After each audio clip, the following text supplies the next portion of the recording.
Hello everyone, this is Jerry, or Blade Age 86 as I'm known on YouTube, and it's not long after after the good old boys in the District of Criminals gave the banksters what they want by continuing the cycle of spending, borrowing, and continued debasement of our currency, by again increasing the debt ceiling like we of course knew they would. The financial geniuses over at S&P Standard & Poor's decided to lower our national credit rating not to an F but to a AA plus.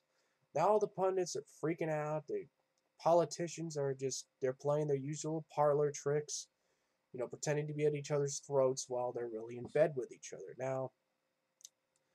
Meanwhile, I'm wondering why I should give a damn about what any of these agencies have to say.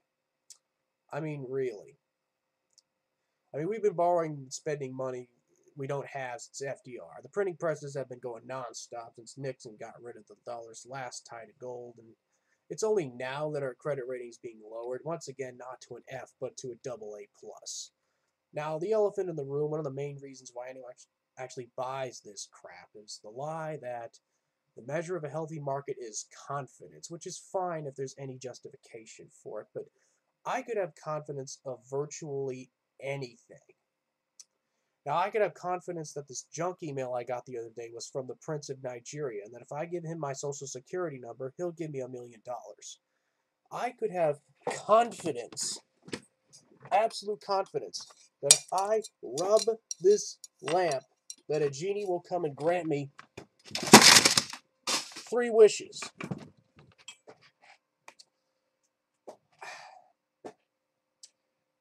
Now, I could have confidence that I could jump off a cliff and I'll fly like Superman. That doesn't make it true, yet millions of people have been brainwashed into thinking just that. It's been well over 30 years since the last time the gold was eliminated, yet until now, people have absolute confidence that the dollar's worth anything, when the only reason it has value is because the government says it has value. But I could print a dollar bill on my computer and have confidence that it has that value. If I tried to spend it, I'd be arrested for counterfeiting. Now, because of this confidence, the dollar's lost over 95% of its value in 2000. In 2008, it would have taken $21.57 to equal a dollar in 1913. Confidence is nothing more than bankster double talk for everything's going to be fine as long as you, the public, stay asleep and let us rob you blind with our Ponzi schemes. Now, so why do they give us such a high credit rating? It's elementary, my dear Watson. They're in on the scam. In a truly free market, the banksters can't sell things like derivatives and credit default swaps, which are backed by and made up of nothing more than debt and phony promises to pay debt, and said debt made out of nothing.